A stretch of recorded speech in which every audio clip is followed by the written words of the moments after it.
Hello बच्चों, तो हम लोग एक और चीज़ पढ़ेंगे, पथ में अरिष्ट सूचक, मार्ग में होने वाले अरिष्टों का विवेचन। मतलब अगर आप रास्ते में जा रहे हो, आप कैसे पता लगेगा?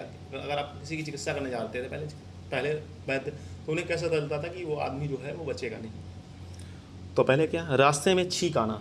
आज भी मानते हैं लोग कि रास्ते में अगर छींक आ जाए तो आगे कोई ना कोई ऐसा आचार्यों ने भी कहा है, ठीक है। रास्ते में अगर आपको छींक आ रही तो हो सकता है कि जो आप चिकित्सा करने जा रहे हो उसकी चिकित्सा वो ठीक ना हो। शब्द सुनना, रोने का शब्द सुनना, निंदा का शब्द सुनना, बिल्ली सर्प आदि का रास्ता काट जाना। आदमी मानते हैं कि अगर बिल्ली रास्ता काट जाए तो अपशकुन होता है, तो पहले भी आचार्यों ने वही लिखा है। पगड़ी या दुपट्टे का किसी कांटे या अन्य वस्तु में फंस जाना, मतलब वो आपको रोक रही कि आप उसकी चिकित्सा ना करने जाओ। एक तरीके से मतलब भगवान आपको इंडिकेशन दे रहे हैं कि आप उसकी चिकित्सा ना करने जाओ, क्योंकि उसकी वो अब अरिष्ट लक्षण उसमें आ गए हैं, तो आप उसकी चिकित्सा करने जाओगे, ऐसा मतलब आपको पहले सिम्टम्स मिलता था।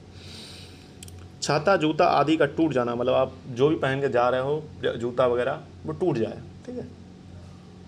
संकेत अशुभ होते हैं, ठीक है। दूत विषय गरिष्ठ, दीन होकर, भयभीत होकर, दौड़कर, घबराकर और मलिन वेश धारण करते हुए दूत को देखकर रोगी को मरना से समझना चाहिए। अगर कोई भी आदमी अगर आपके पास इस अवस्था में आता है, मतलब बिल्कुल गंदे गंदे कपड़े पहने हुआ है, बिल्कुल फटे पुराने कपड़े पहना है, एकदम दीन, मतलब एकदम दीन अवस्था में आ रहा है, तो समझ जाओ कि उसके रोगी के जो हैं अरिष्ट लक्षण आ गए हैं, ठीक है। नॉर्मल समय में क्या होता है कि मतलब प्री सिम्टम्स, सिम्टोमेटिक ट्रीटमेंट ही कर पाते हैं। आजकल जो है मॉडर्न भी आ गया साथ में, तो हाई लेवल की हम लोग सर्जरी वगैरह प्रोसीजर्स कर सकते हैं। उस समय एज सच नहीं था, तो चरक के समय, ठीक है।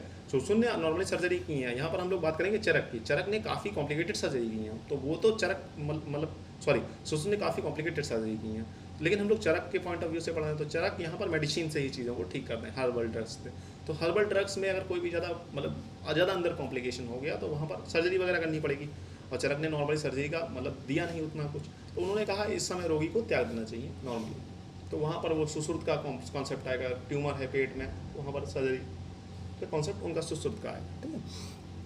दुष्चरित स्त्री, तीन विकृत पुरुष, लंगड़ा, लूला, अंधा, इस प्रकार के दूतों का आना अशुभ माना जाता है। दुष्चरित्र मतलब जिस स्त्री का चरित्र ठीक ना हो, या जो पुरुष लंगड़ा हो, लूला हो और अंधा हो, अगर वो आपको बुलाने के लिए आए, डॉक्टर साहब मरीज को देख लो, तो समझ जाओ कि जो मरीज है उसकी हालत काफ़ी ज़्यादा सीरियस है, और आपको जाना चाहिए। ये नहीं कहता हूँ कि नहीं जाना चाहिए, जाना चाहिए आपको। जो जितना आपसे हो सके, पहले के ज़माने में जितना आपसे हो सके आप उसको ट्रीटमेंट दे लें, लेकिन उसके परिवार वालों को ये बात बता भी दें कि हो सकता है इसकी मृत्यु हो जाए, तो उनको कम दुख होगा। वैज्ञानिक डॉक्टर साहब ने पहले ही बता दिया था, ठीक है बच्चों। मिलते हैं नेक्स्ट लेक्चर में, तब तक के लिए हैव अ नाइस डे। पढ़ते हैं।